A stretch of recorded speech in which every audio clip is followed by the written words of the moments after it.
Hello, I'm Mr. Brickley and welcome to the update. I'm going to be talking about the MacBook Air 2014, as the MacBook Air 2013 just got an update back in June with updated Haswell processors, updated 802.11 AC Wi-Fi, PCIe flash storage, and new Intel graphics. But of course, we want to know about what's coming in 2014, as that is the main sort of objective of this video. So of course, with the update of Haswell processors in the 2013, it would only be right that in 2014 we'll see the updated Broadwell microarchitecture from Intel. This shrinks down the die of the Haswell processor down to 14 nanometers, so to get even better performance and a lot quicker, as of course the Haswell has a 22 nanometer die. They're expecting a 30 to 40% increase in performance and of course reduced power usage in the CPUs.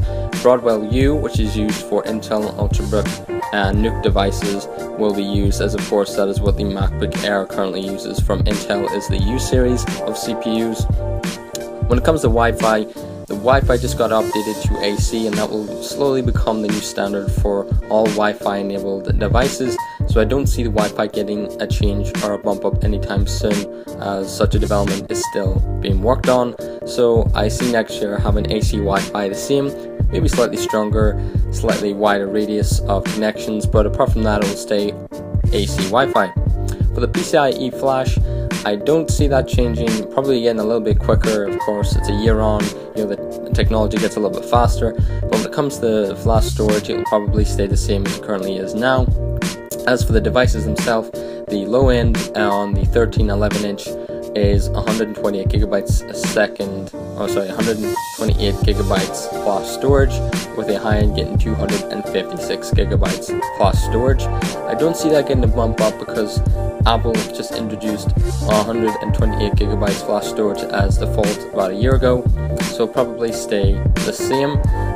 As for the high end, we might even see a bump up to 500 gigabytes to sort of represent the high end model. That might be exclusive though to the 13 inch, but when it comes to flash storage, we'll probably see the storage staying the same.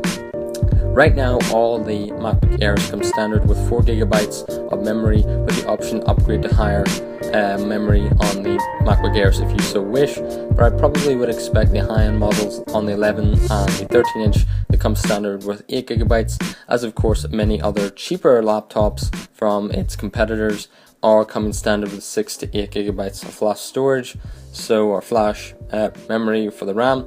So I'd expect that Apple would increase the high-end models to 8 gigabytes as standard, but who knows, they might retain 4 gigabytes simply for the Air. With the battery performance, the battery hasn't really changed in the MacBook Air in a long time. It's simply been the same battery with new CPUs, so we would expect that the battery life might get a little bit better with the Broadwell architecture, but of course that isn't aimed for reduced power consumption as much as Haswell was. We'll see that in the 2015 architecture coming from Intel, but as of now, the Broadwell will focus on performance. With Broadwell, of course, we'll see updated graphics as well.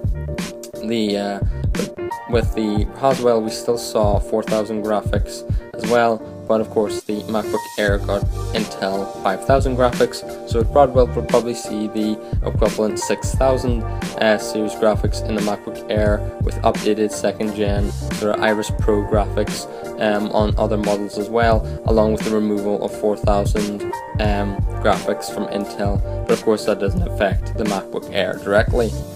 But when it comes to the MacBook Air in 2014, it will probably be an incremental update over the previous generation with the rumored specs that I've just told you about. Apple hasn't updated the MacBook Air since about 2010 when they gave it a slight redesign, and I don't exactly see them giving the MacBook Air a new design anytime soon. And then again, how can you make the little device any smaller? I would simply say that you could maybe make the bezel a little bit thinner, but apart from that, we'll probably just see the MacBook Air in 2014 being a slightly faster and slightly more power efficient one compared to this year. So I hope you guys enjoyed this video. If you did, please like it. If you want to see more rumors about the MacBook Air or more Apple rumors, please subscribe, and don't forget to check out some of my other videos on facts about different comic book and game characters along with movies, and my history videos, which I'm currently doing one on Metal Gear. So till next time guys, see ya.